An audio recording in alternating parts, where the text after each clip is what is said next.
Hi, I'm Milena. Welcome back to my channel, and welcome to a video where I want to talk about the books that I've recently read. I have made a few themed vlogs, one of which was a historical fiction vlog that I made, and the other one I am still in the middle of making, and that is the women's shortlist. So I won't get into those books, but I'll leave the links to the vlogs in the description down below. But I do want to chat to you about the other books I read in April and May that I rolled with my TBR board. So I haven't been reading that many classics. Usually I read more classics, but the few I have read, I'll chat to you now. So let's start with one of my favorite authors, which is Toni Morrison. Now, Toni Morrison, I've heard, and I think I agree, had a bit of a writing slump. One of the books she wrote during that slump was Paradise, and it's definitely, I think, my least favorite Toni Morrison. I gave it 3.5 stars. Not to say that it's not still a Toni Morrison, and it's amazing in its own right. This is set in the 1970s in an all-black town in Oklahoma, and near that all-black town we have a convent.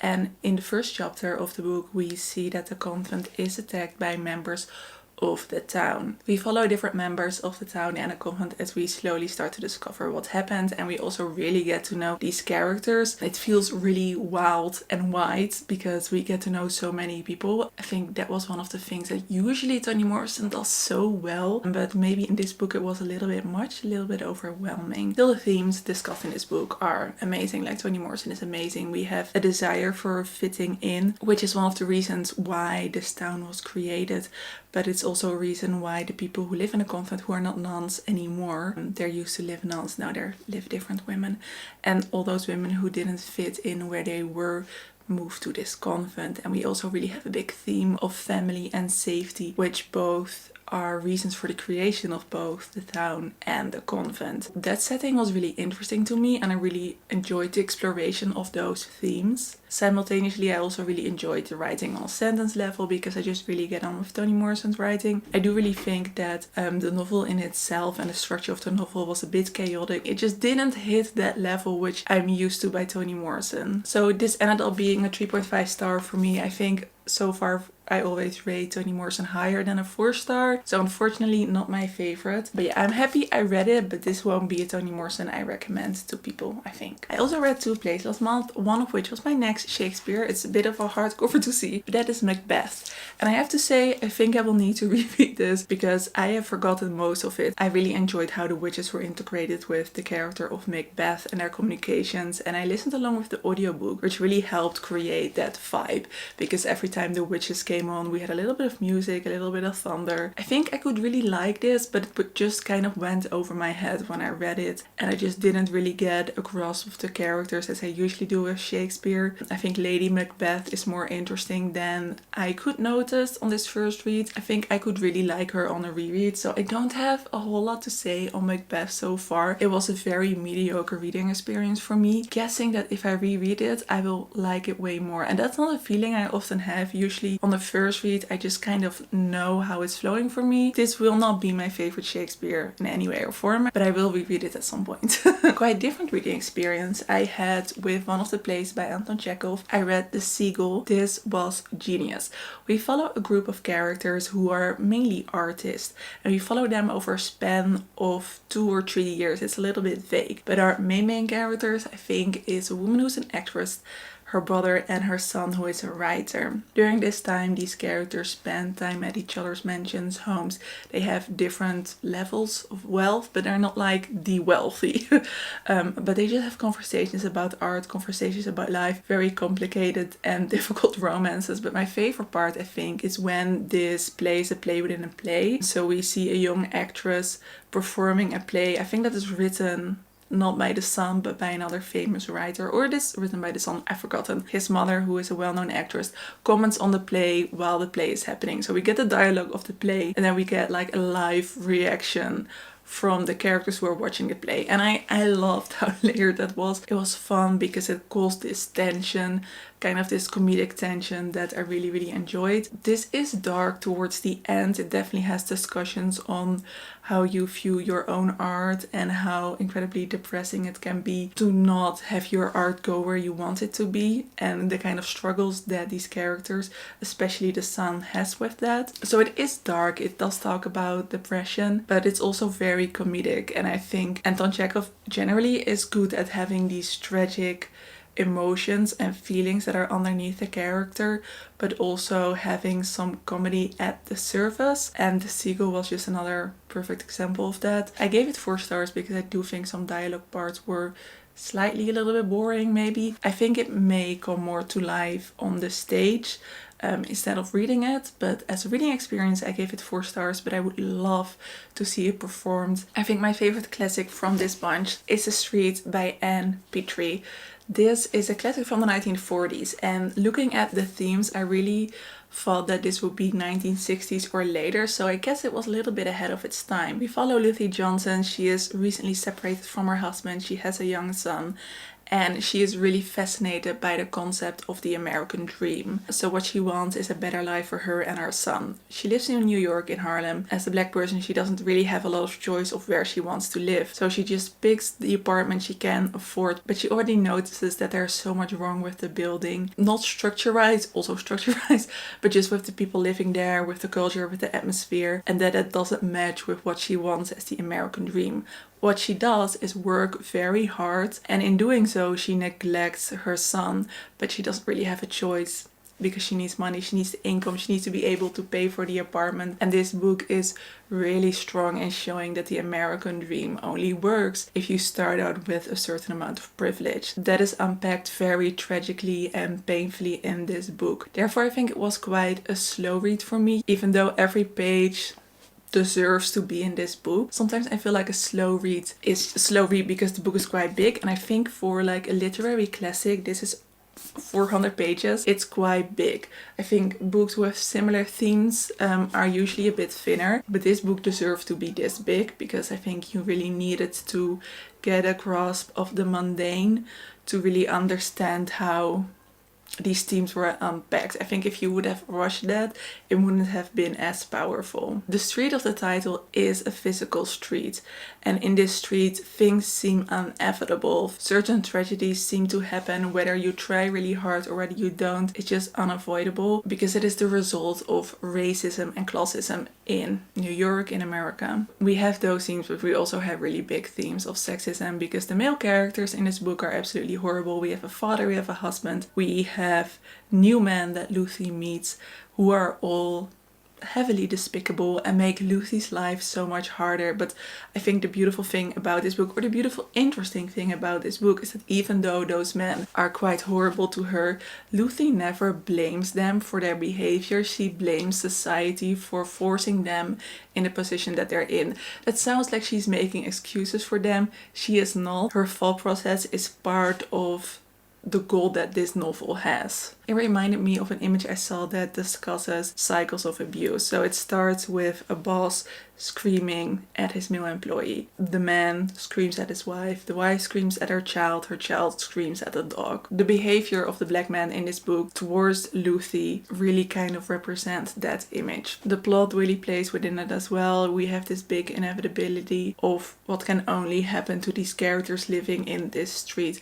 I won't say much more, but it feels very full circle. I would highly recommend picking this one up, even though it is a tough read. I gave it 4.5 stars, and I had been delaying reading this for a long time, but I'm glad I have read it now. Our Hobbitses book club read I finished late last night. I stayed up to finish it, and we will have the live show I think after I've uploaded this video, so I will leave the link of the live show in the description down below. But that is Lonely Castle in a Mirror by Mizuki Tsujimura. It is translated from the Japanese by Philip Gabriel. It was a conflicting read, I think, but I ended up giving it 4 stars because I tried to look at it from the point of view of my younger self. The setup of this book is that we meet a young teen. There was a certain bullying incident and she doesn't go to school anymore, and then one day she sees that the mirror that her parents gave her starts to glow.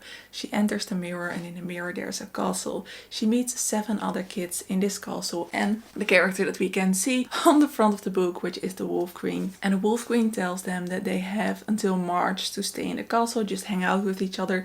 The castles really cater to all of their hobbies and likes and needs, but at the end of March they need to find the wishing key if one of them wants to make a wish. The friendships in this book are really beautiful because I think it spans over almost one school year, and slowly we get to know these characters. They all have certain issues that I think would have been to my 14-year-old self so painfully relatable, and I think I would just have loved this so much when I was 14. I still enjoyed it now, but I think as a more seasoned reader there were certain parts that I got a little bit annoyed by. So there is this thing that you need to discover, and I found it out, I guessed it at page 100, and the characters didn't find it out until page 250, which was a little bit frustrating because we spent a lot of time on the characters trying to figure things out. They don't know why the castle exists, and they don't know the connection they have to each other. So I think the way the fantasy element was structured plot-wise, but also how it influenced the characters,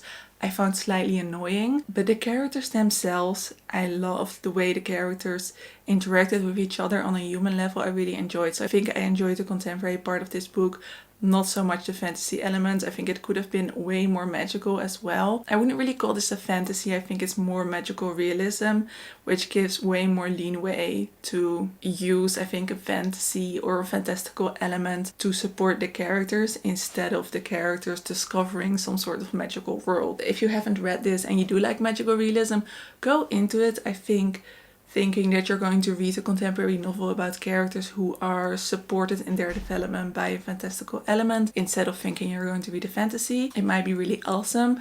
Also a great book for young teens. I wish I could have read this when I was a young teen. I think it would have really, first of all, got me into reading because I would have seen myself in this book. I would also just have really enjoyed it because the writing is quite straightforward, but to me now it was a little bit hard to get through at points. So I'm going to give it a 4-star because of the love I have for my teenage self.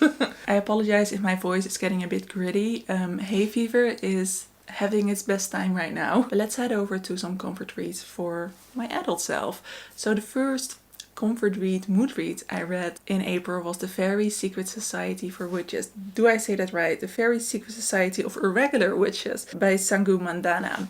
This is a contemporary romance that also has a magical witchy element, which I adore. It is basically our world, but witches exist. We follow Mika Moon, who is a witch, and in this world witches are not supposed to communicate because they are not supposed to be discovered. But Mika is very lonely.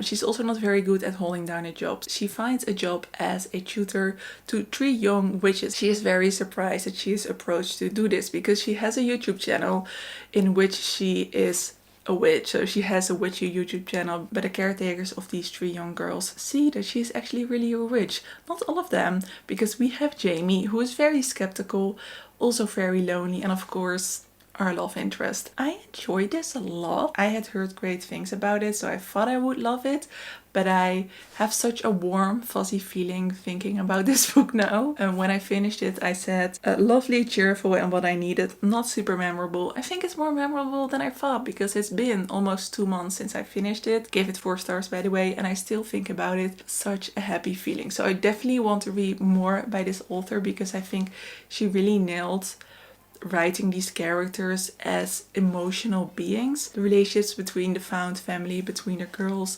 and Mika was really lovely. Mika as a character I enjoyed. She was very well written. I think what I didn't really love was the pacing of the romance, and I feel like pacing in a romance novel is so important. It felt like it was a little bit off in this novel. It felt a little unpracticed, so I think maybe book 2 or 3 of this author, because this is a debut novel, will have a better paced romance, and then a book like this could be a 5-star for me. And then the romance new release of the season is Happy Place by Emily Henry. Unfortunately, I did not love it as much as everyone else did. Saying that, Emily Henry is one of my favorite romance authors. Isn't she everyone's? So far my favorite is Beatrice, which I think is a bit of a controversial opinion, but I really enjoyed that. Happy Place was okay for me. I gave it 3 stars. Didn't hate it by any means, but it just didn't compare for me to other Emily Henrys I've read. So this is a second chance romance where we follow Harriet and his name is Win.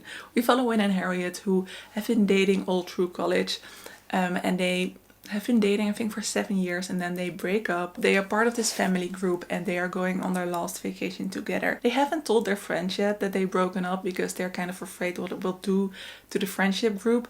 So they show up both at their vacation location and they pretend that they're still a couple. Part of this plot is us discovering what happened during their breakup and during the early stages of their relationship, and part is the current day vacation and them just trying to work things out. Emily Henry is a solid romance author. Everything kind of adds up. She writes romance well, she writes the love scenes well, the pacing is great, the going back and forth between the timelines, it all works. I think Emily Henry is also great at writing your non-typical characters. Harriet I liked because she is quite insecure and has a hard time making decisions, but not in a way that her life is a mess, which I think is a big romance trope, because she has quite a successful career, she is very academic inclined, and still she kind of feels like people steamroll right over her. But my issue is that I just didn't really care about them.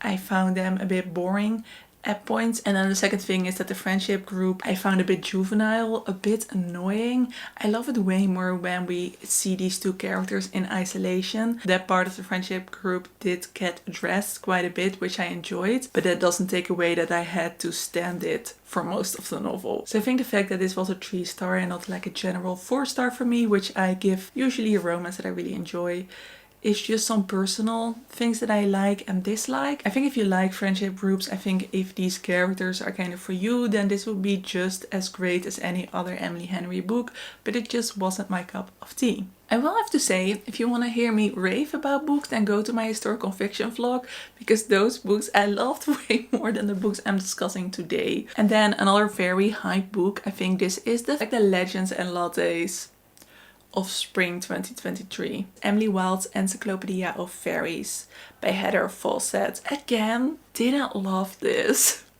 Controversial, I know. I gave this 3 stars, so I did enjoy it, but I had a lot of comments on the book. First of all, the setup of the book was so messy. I had to post a story on Instagram asking what time period is this set in, because it was so vague. The journey took really long. I think she was traveling in a carriage, but then the dialogue just felt very contemporary and people sent me kind of mixed answers. Some people thought it was set in our current day, but it's not. It's set in the early 1900s in England and in Norway, but it's a fantastical version of that. So we follow our main character, who is not very social, but she's very academic and intelligent. She works for Oxford as a researcher into fairies, which that sounds really fun, and she goes to Norway, I think to an island, to research the fairies there. The locals don't really take to her because she makes some really dumb mistakes in her behavior, but then we have Wendell Berry, who is her, I think he's called her academic rival, but I didn't really buy into that. He's just another academic researching fairies. He comes to help her or to do research of his own. He has a very different approach than she does. Of course, what I like about this is the predictable things that you would enjoy. That is the research part into the fairies, the interaction with the fairies, the more mythical fairy tale parts. I think the novel and the plot and the pacing of the novel I just found a bit messy. It felt a little bit unfinished. It lacked some depth for me. I didn't buy into the romance at all. I think the pacing of the romance was way off, even though I think there was definitely potential there, but I didn't think it was well written. I think generally both the plot and the romance came into the novel a little bit too late, and the beginning was messy in a way that the setting wasn't set up very well, and therefore it was a really confusing read. I think for the first 3 hours I listened to the audiobook. So even though like the vibes were fun and everything, I just didn't get along with the overall writing of the novel, which is disappointing. I think when I talk about it, it sounds more like a 2-star, but I do have to say that just doing my thing and listening to the book, I had a really good time. It's just I don't think I will gravitate towards anything other by the author. And I think, is this a series? I think so. I will not continue the series. I almost forgot, I also listened to another Brigerton book, and this is Brigerton book number 7. And oh dear. Oh dear, oh dear. I mean, I know Julia Quinn, if you've read a Brigerton book, you know that the male characters are questionable, and I am wondering whether I am reading just a problematic male alpha character, or whether this is like some dark romance stuff that she is adding into a Regency romance. I think then I can kind of understand it, that it's just a bit of a fascination, of a kink maybe, to have these characters be so very alpha dominant over women, and I really do not enjoy it. I think Julia Quinn is appallingly bad at writing male love interest in a way that I can digest it. Like, she sets them up quite well, and then they just go downhill so hard with certain pieces of dialogue, which I would love to pick out and just enjoy the story. It is mostly in the smutty scenes, and it's embarrassing. Like, I'm not one who starts to giggle really soon with poorly written smut. I still think it is fun. Just men behaving in that way is such a put up for me. But we follow Hyacinth, and I do really enjoy Hyacinth as a character. In the book, she is described as a young Lady Danbury, and Lady Danbury is also part of, I think, mainly the first half of the book, and I love the relationship between Hyacinth and Lady Danbury.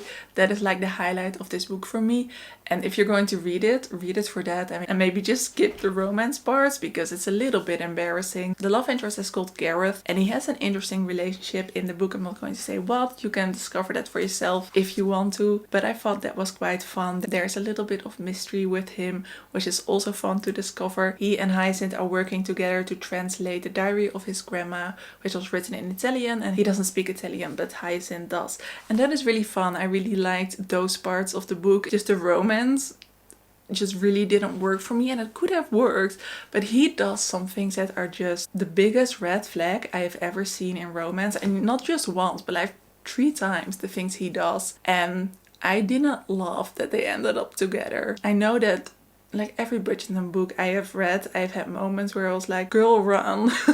But this was, I think, the worst so far. So I wouldn't even say that I fully enjoyed this because I was so annoyed with the romance part. So I think I'm going to give this one a 2-star or a 2.5. I think I have discussed all the books that I read in April and May that I didn't include in the vlog. I have not been in a super reading mood, so I've just been listening to a lot of comfort audiobooks, and some of them work out and others don't. Right now I'm reading the Women's Prize shortlist, which I'm having a great time with so far. So if you want to see my thoughts on that, then feel free to subscribe. For now, I hope that you have a lovely day or evening, and I hope to see you in another video. Doei!